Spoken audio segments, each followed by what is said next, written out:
ओम नमो भगवते वासुदेवाय। ओम नमो भगवते वासुदेवाय।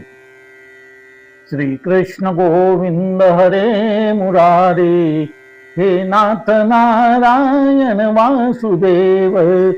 श्री कृष्ण गोविंद हरे मुरारे, हे नाथ नारायण वासुदेव। प्रद्युम्न दामोदर विश्वनाथ, मुकुंद माधव भगवन नमस्ते। श्री कृष्ण गोविंद हरे मुरारे, हे नाथ नारायण वासुदेव। भगवान श्री गोपाल कृष्ण महाराज की जय। पार्वती पते हर हर महादेव।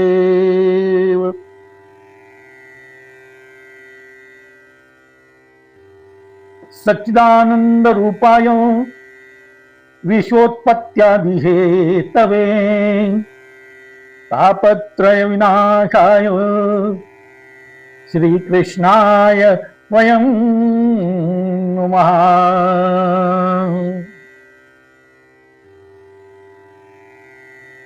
सगळ्या विश्वाची निर्मिती, पालन आणि संहार हा एका परमेश्वराकडून होत असतो. जीवाची उत्पत्ती किंवा निर्मिती झाल्यावर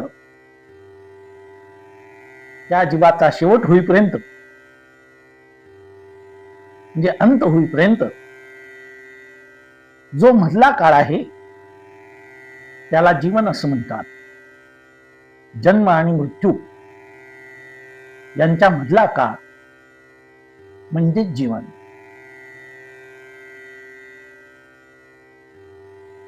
तो जो काळ असतो हा सदा सर्व काळ काही सुखाचा नसतो. या काळात जीवाला आपल्या मनासारखं जगता येत नाही.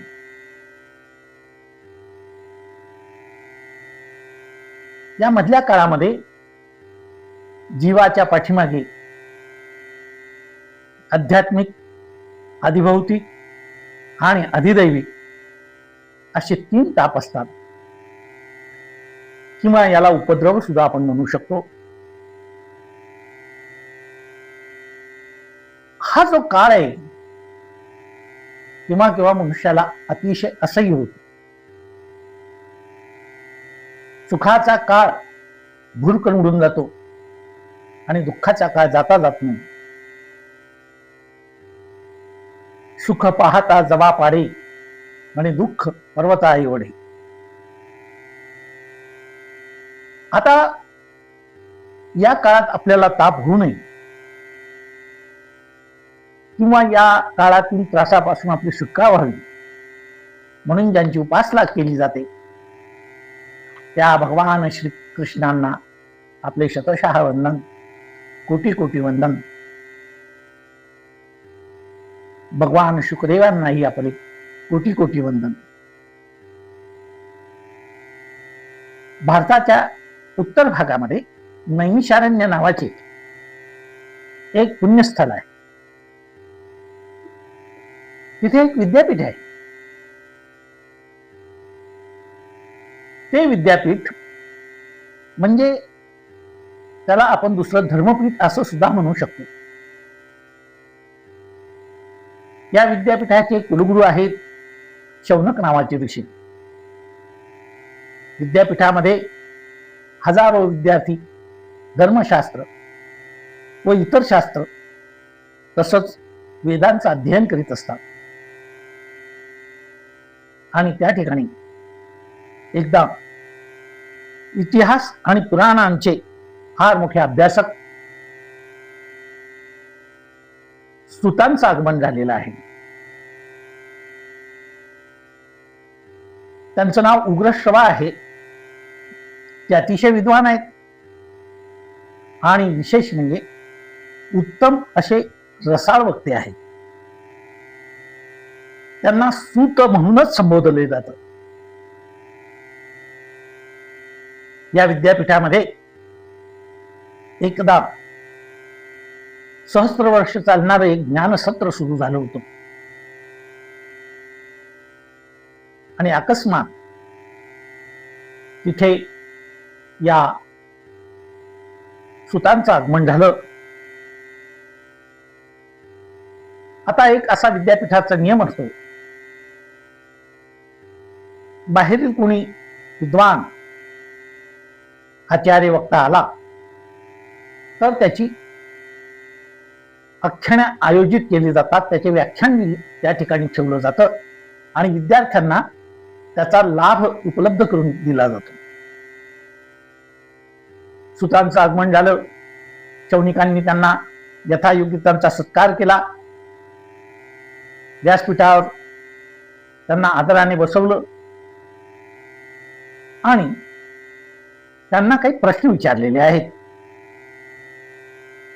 त्या प्रश्नांना अनुसरून त्यांनी जे व्याख्यान दिलेलं आहे, या जो इतिहास सांगितला आहे, पुराण सांगितलं आहे,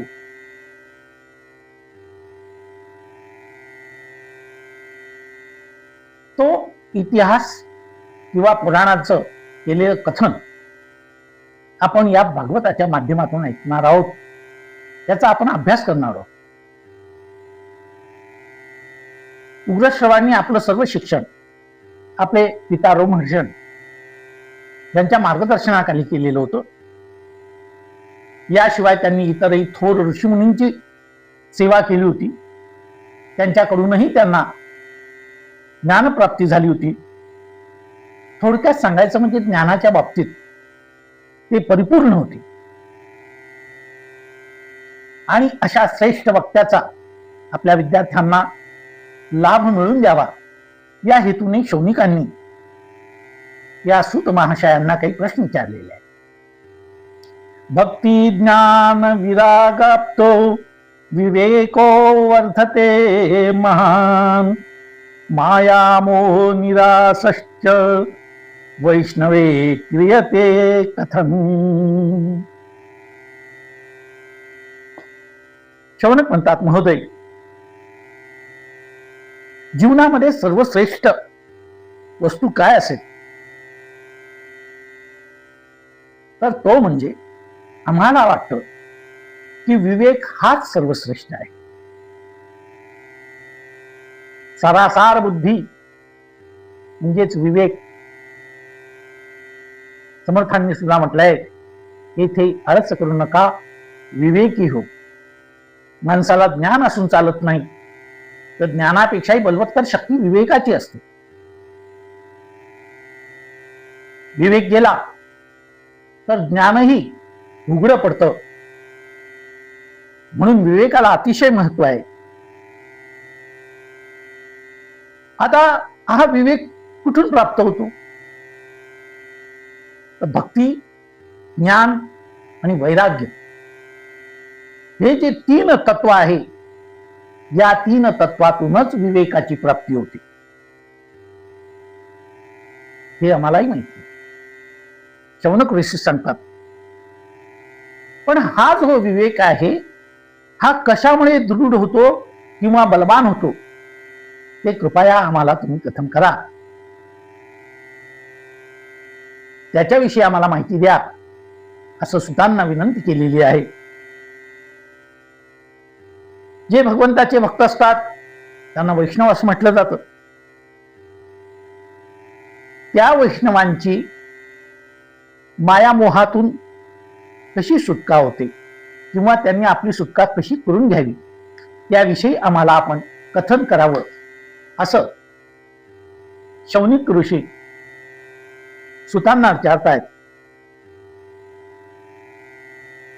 आता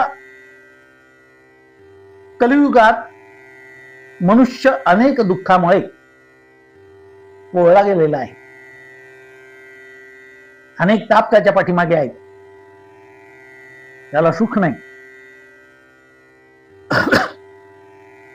तेव्हा अशा या जीवाचे किंवा मनुष्याचे आत्मकल्याण कसे होईल,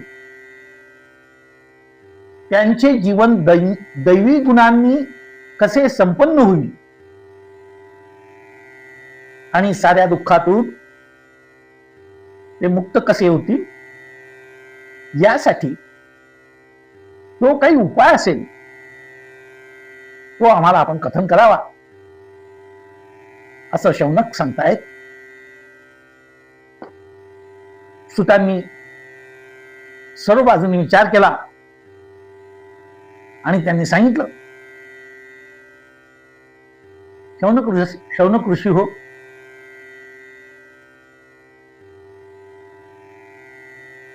यावर उपाय आहे. या सर्व दुःखातून त्रयतापातून मुक्त व्हायचं असेल तर श्रीमद भागवत शास्त्राचे पठन, श्रवण, निधिध्यासन हा सर्वश्रेष्ठ उपाय आहे. श्रवण आहे, पठन आहे आणि निधिध्यासन आहे.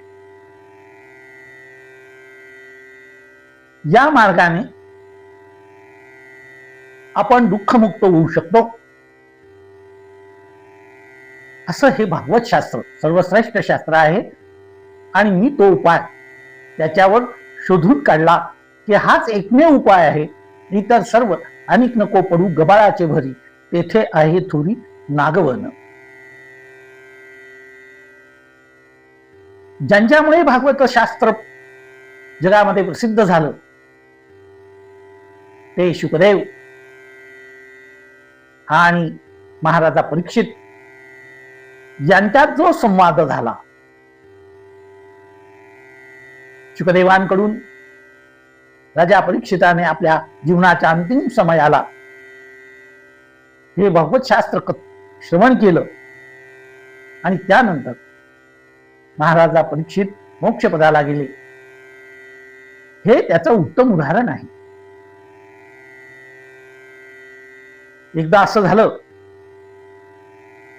की नारद ऋषी हे सर्व त्रैलोक्यात भ्रमण करणारे होते. ते सहज भ्रमण करता करता बद्रिकाश्रम येथे आले. तिथे त्यांची आणि संकादिकांची भेट झाली.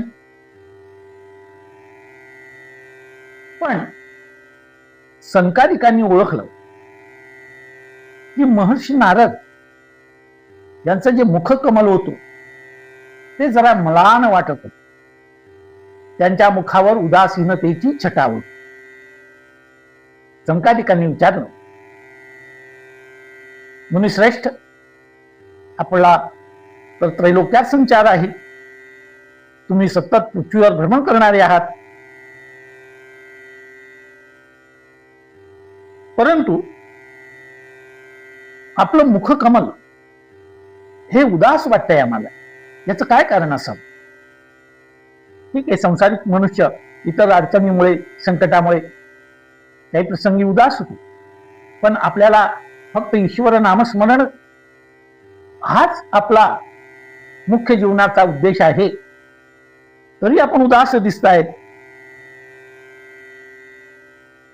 तेव्हा नारदांनी त्यांना सांगितलं, नारद हे पृथ्वीवर भ्रमण करणारे चौकस बुद्धीचे, ते पृथ्वीवर भ्रमण करीत असताना ते समाजाचं निरीक्षण करत होते, परीक्षण करत होते. तेव्हा त्यांच्या लक्षात असं आलं की सांप्रत काळामध्ये कोणीच सुखी दिसत नाही, कोणीच समाधानी दिसत नाही आणि सारे लोक दुःखी पाहून नारद हे सुद्धा मनातून त्यांची खिन्नता निर्माण झाली. सामान्य लोकांचे जाऊ द्या, परंतु आध्यात्मिक जगामध्ये सुद्धा त्यांना कोणी सिद्ध पुरुष दिसत नव्हता. धर्मक्षेत्र असो की तीर्थक्षेत्र असो, नारदांना सर्वत्र भ्रष्टाचार दिसून येत होता.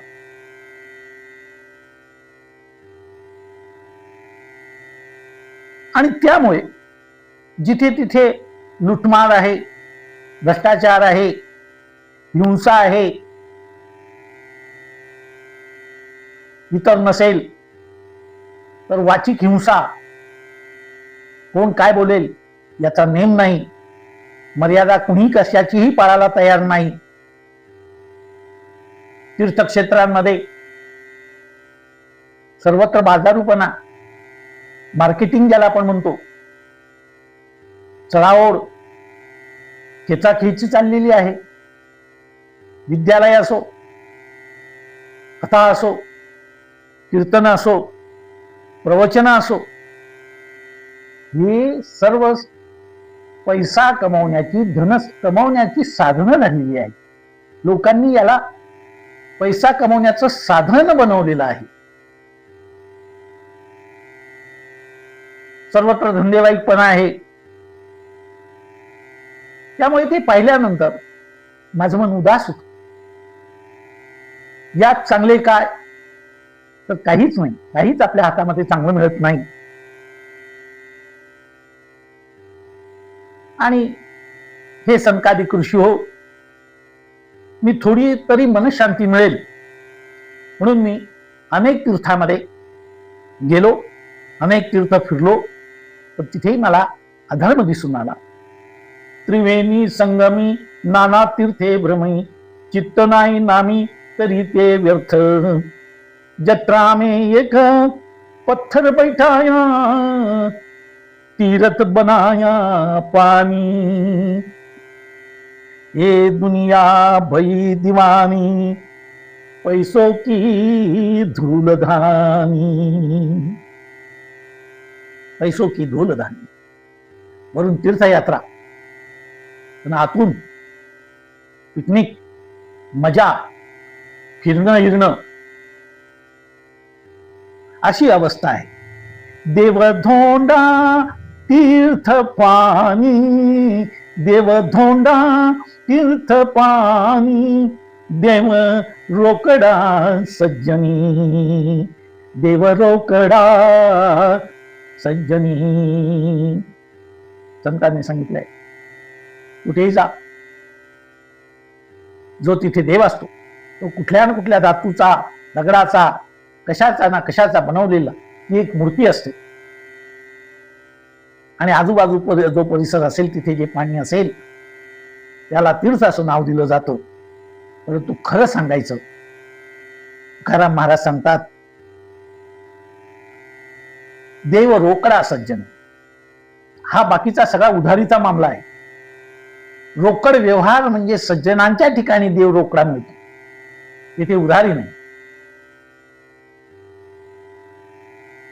अहम तू पृथ्वीं यातो ज्ञात्वा सर्वोत्तमामिति, पुष्करम च प्रयागम च काशीं गोदावरी तथा. हरिक्षेत्रम कुरुक्षेत्रम श्रीरंगम सेतुबंधनम. एवमादिषु तीर्थेषु भ्रममान इतस्ततः. कुठेतरी शांती मिळेल. निरे मज द्या कोणी, या हेतूने मी फिरलो, सर्व पृथ्वी फिरलो. पुष्कर क्षेत्रात गेलो, प्रयाग क्षेत्रात गेलो, काशी, गोदावरी, हरिद्वार इथे आलो, कुरुक्षेत्रात गेलो, श्रीरंग या ठिकाणी श्रीरंगाचं भगवान विष्णूचं दर्शन घेतलं, सेतुबंध इथेही गेलो. तीर्थयात्रेच्या निमित्ताने मी फिरलो, सुख, समाधान, शांती याचा शोध घेत राहिलो. परंतु मला काहीही माझ्या हाती लागलं नाही. आणि असा मी फिरता फिरता भगवान श्रीकृष्णांची लीलाभूमी यमुना तटावर आलो. आणि काय आश्चर्य, मी तिथे एक विपरीत दृश्य पाहिलं. एक सुंदर तरुण स्त्री त्या वाळवंटात बसलेली मी पाहिली. तरुण होती, सुंदर होती, परंतु दुःखी होती. तिच्या मुखकमलावरून ती अतिशय दुःखी आहे असं जाणवत होतं. आणि तिच्या शेजारी जमिनीवर या वाळवंटामध्ये दोन वृद्ध पुरुष निश्चित अवस्थेत पडलेले होते. एखादा मरणासन्न पुरुष असावा तशी त्या दोघांची अवस्था होती. आणि ती तरुणश्री अश्रुधारित ते मृतप्राय झालेले जे दोन वृद्ध पुरुष होते त्यांना जागे करण्याचा प्रयत्न करीत होती, त्यांना शुद्धीवर आणण्याचा प्रयत्न करीत होती, पण तिचे सर्व प्रयत्न व्यर्थ जात होते. ती त्यांना आपल्या हाताने हलवत होती, परंतु ते कुठलाही प्रतिसाद देत नव्हते. नारद सांगतात, मी चौकशी करण्यासाठी तिच्याजवळ गेलो. मला पाहिल्यानंतर ती तरुण स्त्री उठून उभी राहिली. तिने मला वंदन केलं, मला नमस्कार केला आणि म्हटलं, मुनिवर्य, अहम भक्तिरिति ख्याता इमौ मे तनयो मतौ ज्ञान वैराग्य नामानौ काल योगेन जर्जरौ. महाराज, मी भक्ती, माझं नाव भक्ती आहे. आणि हे जे दोन वृद्ध पुरुष आपण पाहतात हे माझे पुत्र आहेत. यांचं नाव ज्ञान आणि वैराग्य आहे. पण कालगतीमुळे या दोघांनाही वृद्धत्व आलेलं आहे. हे दोन्ही वृद्ध झालेले आहेत, शक्तिहीन झालेले आहेत, दुर्बल झालेले आहेत. तशाच या माझ्या भोवती ज्या स्त्रिया दिसत आहेत त्या सर्व देवता आहेत, पवित्र अशा नद्या आहेत. गंगेची, यमुनेची, गोदावरी, सरस्वती, नर्मदे, सिंधू, कावेरी जलस्मिन् सन्निधम कुरु. या श्लोकातल्या या सर्व नद्या या ठिकाणी उपस्थित आहेत. त्या माझी सेवा करतात आणि माझं दुःख पाहून या माझ्या मुलांनाही कसं त्यांना जागृती येईल यासाठी सुद्धा त्या प्रयत्न करीत आहे. परंतु त्याचा काही उपयोग नाही. मी माझा आता इतिहास तुम्हाला सांगते. माझा जन्म द्रविड देशात झाला. तिथून मी कर्नाटकात आली. महाराष्ट्रात मला पुष्टी मिळाली, मी विकसित झाली. त्यानंतर पुढे आली, पण पुढे मात्र मला वृद्धत्व प्राप्त झालं. त्यानंतर मी भगवान श्रीकृष्णांच्या या लीला विहार जिथे त्यांचा झाला त्या भूमी म्हणजे वृंदावन या ठिकाणी आली. आणि काय आश्चर्य, तिथे मला पुन्हा नवचैतन्य प्राप्त झालं. मी ताजी टवटवीत झाली आणि मला पुन्हा एक ऊर्जा, चेतना प्राप्त झाली. परंतु हे माझे जे दोन पुत्र आहेत, ज्ञान आणि वैराग्य, यांच्या अवस्थेत कोणताही फरक पडला नाही. ते होते तसेच वृद्ध राहिले. त्यांची अवस्था मात्र बदलली नाही. आणि आता अशी परिस्थिती झाली, आपण पाहतात, मी तरुण आहे, रूपसंपन्न आहे, मला यौवन प्राप्त झालेला आहे. परंतु ही जी माझी दोन मुलं आहेत हे अतिवृद्ध जर्जर झालेले आहेत. लोक काय म्हणते, माता तरुण आणि मुलं वृद्ध. वास्तविक माता वृद्ध असायला पाहिजे आणि तिची संतान, मुलं ही तरुण टवटवीत दिसायला पाहिजे. परंतु इथे मात्र विपरीत झालेला आहे. आणि हे खरोखर आश्चर्य आहे महाराज. मला याचं कारण कळत नाही. इथे हे जे आश्चर्य घडत आहे याचं मला कारण समजत नाही. त्यावर देवर्षी नारद म्हणाले, देवी, हा सर्व कलियुगाचा परिणाम आहे.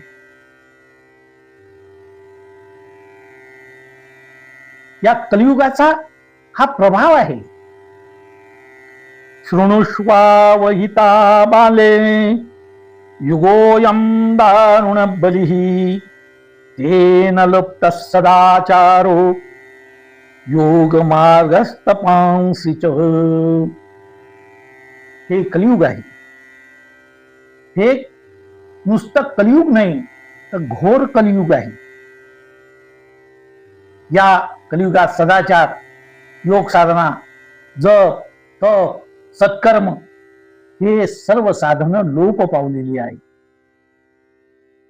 पाप कर्म वाढत आहे आणि पृथ्वीलाच त्याचा भार झाला आहे. जिकडे जाल तिकडे ढोंग, भ्रष्टाचार, लबाडी यांची वृद्धी झाली आणि खरी भक्ती आपल्याला दिसत नाही. भक्तीचं अवडंबर दिसतं. एक केवळ आनंदोत्सव साजरा करणं एवढंच त्याच्यातून दिसतं आणि यालाच लोक आता भक्ती म्हणू लागली आहे. नाचणं, खिदळणं, मोठमोठ्याने ओरडणं, गाणे म्हणणं, निरनिराळ्या प्रकारचे ढोंगसोंग करणं, देवादिकांचे सोंग घेऊन नाचणं, कुदणं, हिलाच लोक भक्ती म्हणू लागलेले आहेत. कुठेही ज्ञानही दिसत नाही, वैराग्यही दिसत नाही. नारदांनी सांगितलं गोष्ट खरी आहे.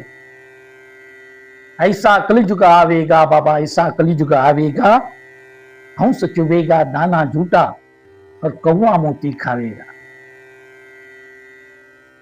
हंस हे आता कुठेतरी खरकट खातो आणि कावळा, लबाड, ढोंगी हे मात्र सर्वांचा सुखोपभोग भोगताना दिसत आहे. म्हणून कोणी चांगली चांगली वस्त्र घेतलेली आहेत, वरून वैराग्यशील तिळे, माळा, मेकअप हे सर्व इथे आता सुरू झालेलं आहे. पण ज्ञान आणि वैराग्य आणि भक्ती ही खरोखर दुर्मिळ झालेली. आता तू या ठिकाणी आली, हे भक्ती माते, तुला या वृंदावनामध्ये जे नवचैतन्य प्राप्त झालं तो या वृंदावनाचा महिमा आहे. इथल्या भूमीचा इथे कण आणि कण त्या भगवान श्रीकृष्णाच्या चरणामुळे पावन झालेली आहे. त्याच्यामध्ये अखंड ऊर्जा आहे आणि ती ऊर्जा तुला मिळते.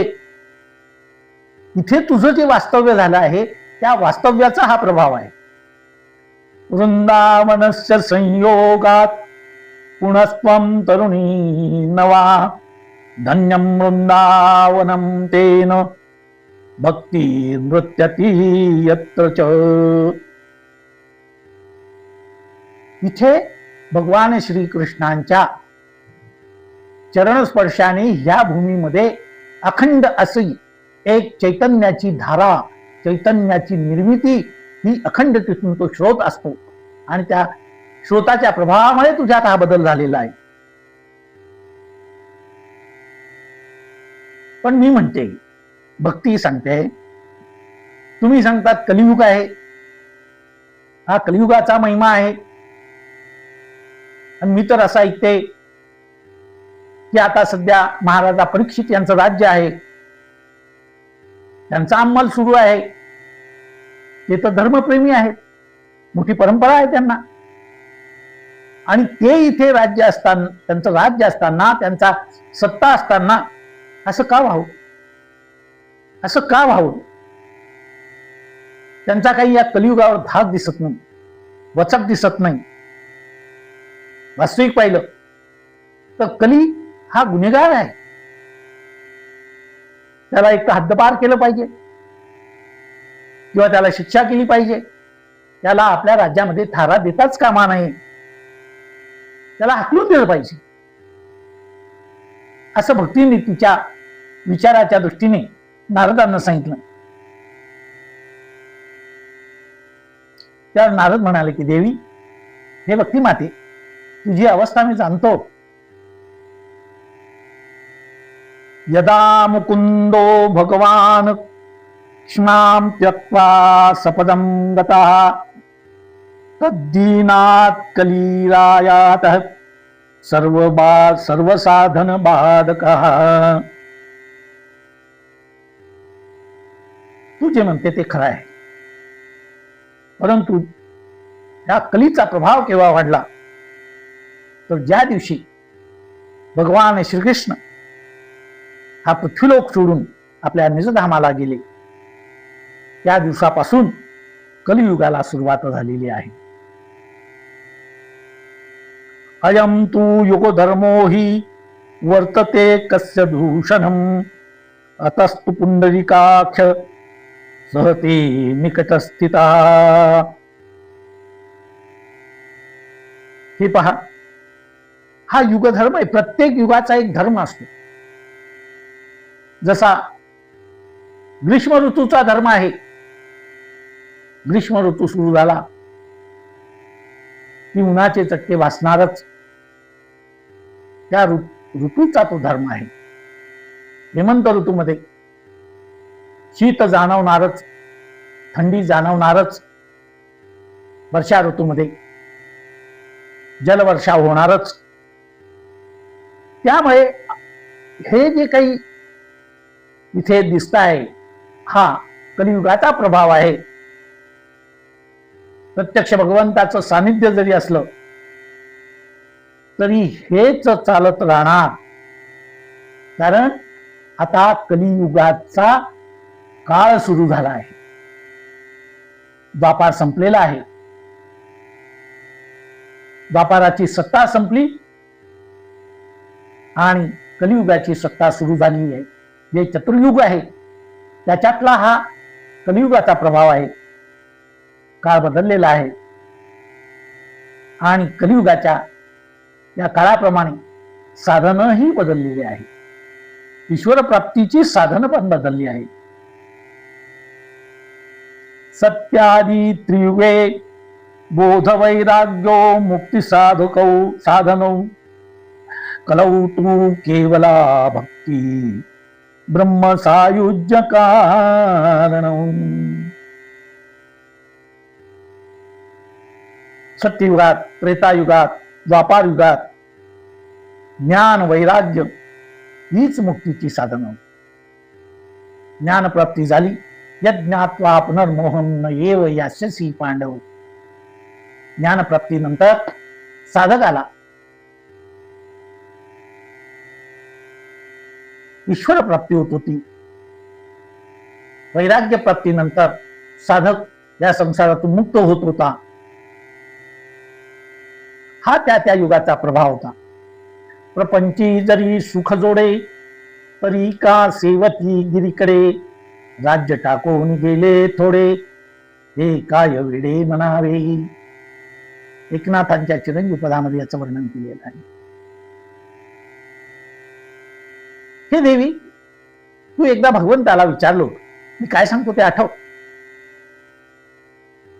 की भगवंता, मला तुम्ही कोणती कामगिरी देता. भक्ती तुला आठवतं का? तू भगवंताला विचारलं होतं की हे भगवंता, मी काय काम करू.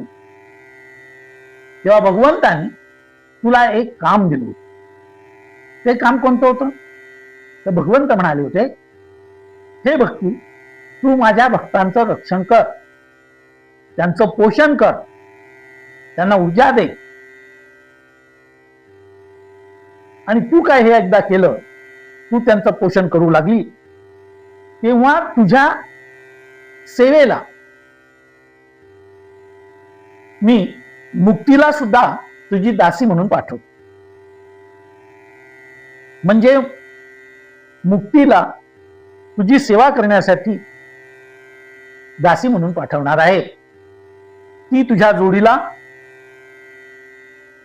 ज्ञान आणि वैराग्य हेही तुझ्या जवळ पुत्र रूपाने राहतील, असं पूर्वीचं ठरलेलं आहे. आता तू या क्षेत्रामध्ये तुला टवटवीतपणा, ताजेतवानेपणा आलेला आहे. परंतु आता काळ बदललेला आहे. सदा सर्व काळ तोच राहत नाही, त्याच्यात बदल होत जातो. तेव्हा याच्यावर काहीतरी उपाय शोधला पाहिजे. आणि हा उपाय काय असावा, मी त्याचा शोध घेतो. तोपर्यंत तू धीर धर, असा धीर सोडू नको. मी तुला आश्वासन देतो, मी तुला पुनर्जीवन प्राप्त करून देईन, तसा प्रयत्न करीन. आणि घराघरामध्ये, गावागावामध्ये तुझी पुनर्स्थापना करण्याचा मी प्रयत्न करीन. कलियुगात जे जीव भगवंताच्या भक्ती मार्गाला लागतील ते कितीही पापी असले तरी ते भक्तीच्या मार्गाने श्रीकृष्णाच्या धामाला पोहोचतील.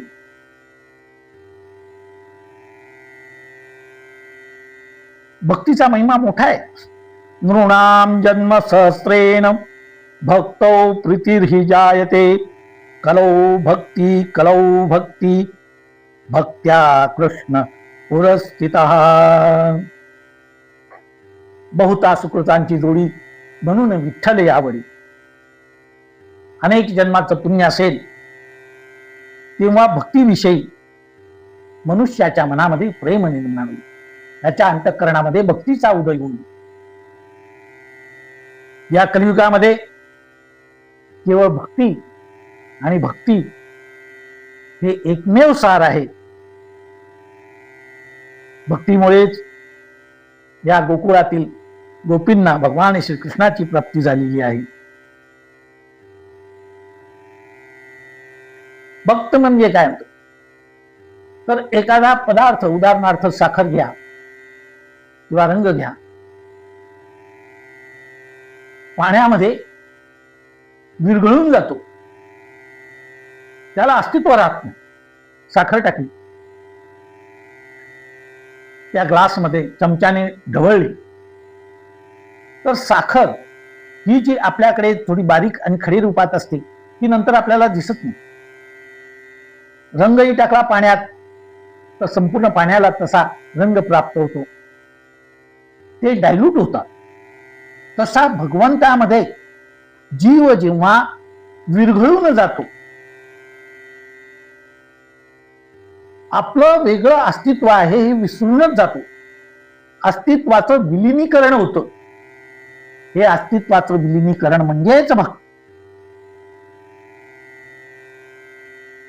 अलम व्रतै अलम तीर्थै अलम योगैर अलम मखा अलम ज्ञान कथालापै भक्ती रे कैव मुक्तिदा.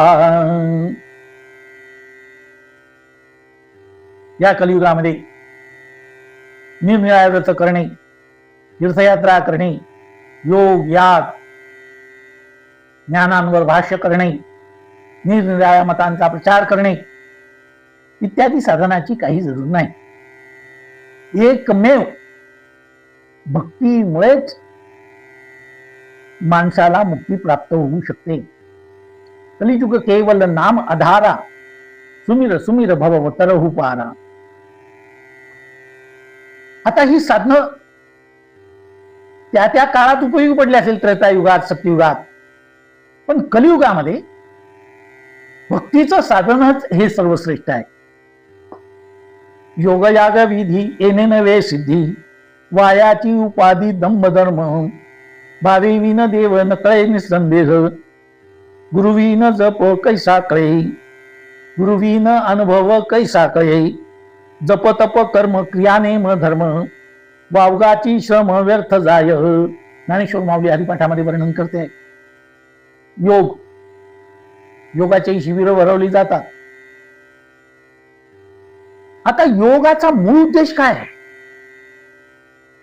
पतंजली योग दर्शनामध्ये पहिल्यांदाच ते सांग, योगा चित्तवृत्ती निरोधा. आपण चित्तवृत्तीच्या निरोध करण्यासाठी योग करतो का? त्याच्यासाठी नाही करत. योगा चित्तवृत्ती निरोधा अथ योगानुशासनम. ईश्वर प्रणिधाना, ईश्वराला शरण जाणे ही एक सर्वश्रेष्ठ पतंजली योग सूत्र पहा. प्रारंभीचे हे श्लोक किंवा सूत्र आहेत. चित्तवृत्तीचा निरोध करण्यासाठी योग आहे. आपला उद्देश आपलं शरीर चांगलं राहावं म्हणून, रोग होऊ नये म्हणून योग आहे. हा योग आहे, हा भक्ती योग नाही. करू नये असं मला म्हणायचं नाही, जरूर केलं पाहिजे. कारण शरीरम आद्य खलु धर्म साधनम. शरीराचं रक्षण केलंच पाहिजे काही करून, परंतु केवळ शरीराचं रक्षण आणि पोषण याच्याच मध्ये आयुष्य घालून देऊ नये. याच्यात पूर्ण वेळ घालून दिला की झाला वा आपला योग झाला. पण भक्तियोग याचं काय? जर भक्तियोग झाला तरच या योगाला अर्थ आहे. नाही तरी कितीही केलं, कितीही शरीराचं रक्षण केलं, देह है काळाचे धन कुबेराचे, तेथे मनुष्याचे काय आहे. संतांचं वाक्य आहे. कसंही असलं, देह हे काळाचा, देह काळ देहासी आला खाऊ. काळ हा सगळ्यांना खाण्यासाठी आलेला आहे. सशक्त असो, बलवान असो, ज्यांनी प्रचंड असे पारितोषिक मिळवलेले, शरीर यष्टी कमवलेले आहेत, आणि एक दिवस तेही सोडून गेलेले आहेत. कारण देहावर काळाची सत्ता आहे. तेव्हा नारद आणि भक्ती यांचा संवाद झाला. नारदांनीही त्या दोन पुत्रांना जाग करण्याचा प्रयत्न केला, परंतु ते दोन पुत्र ज्यांना वृद्धापकाळ आलेला होता, निश्चित पडलेले होते, ते काही केल्या नारदांच्या प्रयत्नाने सुद्धा हलत नव्हते. आणि त्याच वेळेस नारद इकडे तिकडे पाहू लागले, हताश झाले. आणि तेव्हा सत्य संकल्पाचा दाता नारायण, ज्याचे मनातले संकल्प सत्य असेल तर भगवान त्याला सहाय्य करतो. त्यावेळेस आकाशवाणी झाली. त्या आकाशवाणीचं एक वैशिष्ट्य आहे की ज्याला ऐकवायला पाहिजे त्यालाच फक्त ऐकू येत होतं. एखाद्या स्पीकरवर जाहिरात दिली जाते तशी ती काही सर्वांसाठी नव्हती. आकाशवाणी, आता वरून आकाशवाणी येईल का? नाही. तर आपल्या देहामध्येच आकाश तत्व आहे. त्या आकाश तत्वातून परमेश्वराची वाणी ऐकू येते. त्या आकाशातून, त्याला हृदयाकाश असं म्हटलं जातं, त्या हृदयाकाशातून नारदांना संदेश मिळाला. योमवाणी तदैव भूम्मा ऋषे चिद्यतामिति उद्यम सफलस्तेयं भविष्यन्ति न संशयः. मुनिवर्य, तुम्ही खेद करू नका, दुःख करू नका, उदास होऊ नका. तुम्ही हे जे ज्ञान आणि वैराग्य यांना पुनर्जीवित करण्यासाठी तुमचे जे प्रयत्न आहेत ते सफल होते. सफल होऊ मनोरथ तुमरे. तुमचे हे सर्व प्रयत्न सफल होतील. परंतु त्याच्यासाठी काय केलं पाहिजे? एतदर्थम तु सत्कर्म सुवर्षै तव समाचर तत्ते कर्माभिधास्यन्ति साधवः साधुभूषणः. एतदर्थम तु सत्कर्म सुवर्षे त्वं समाचर.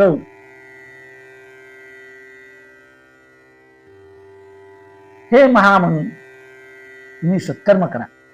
यासाठी सत्कर्म करा, सत्कर्म करा, सत्कर्म करा, सत्कर्म करा. सत्कर्म कधीही वाया जात नाही. तेव्हा हे मुनिवर्य, तुम्ही सत्कर्म करा. आता सत्कर्म म्हणजे काय करायचं? सत्कर्म कोणतं आहे? साधव साधुभूषणा. सत्कर्म म्हणजे काय हे मात्र तुम्हाला साधू महात्मेच सांगतील, हे वर्णन करू सांगतील. आकाशवाणी नारदांनी ऐकली. आकाशवाणीचा संदेश आकाशवाणीचा संदेश त्याच्याकडे त्यांनी मनन चिंतन सुरू केलं. देवर्षी नारद विचार करू लागले आणि नारद तिथून निघाले. वाटेत भेटणाऱ्या साधू संतांना आकाशवाणीने सत्कर्म करा असा जो उपदेश दिला होता, किंवा संदेश दिला होता, त्याचा अर्थ काय हे विचारू लागले. साधू संतांच्या शरण जाऊन ते विचारतायत, परंतु या बाबतीत त्यांना कोणी नीट अर्थ स्पष्ट करून सांगत नव्हता. जो तो ज्याच्या पद्धतीने सांगायचा,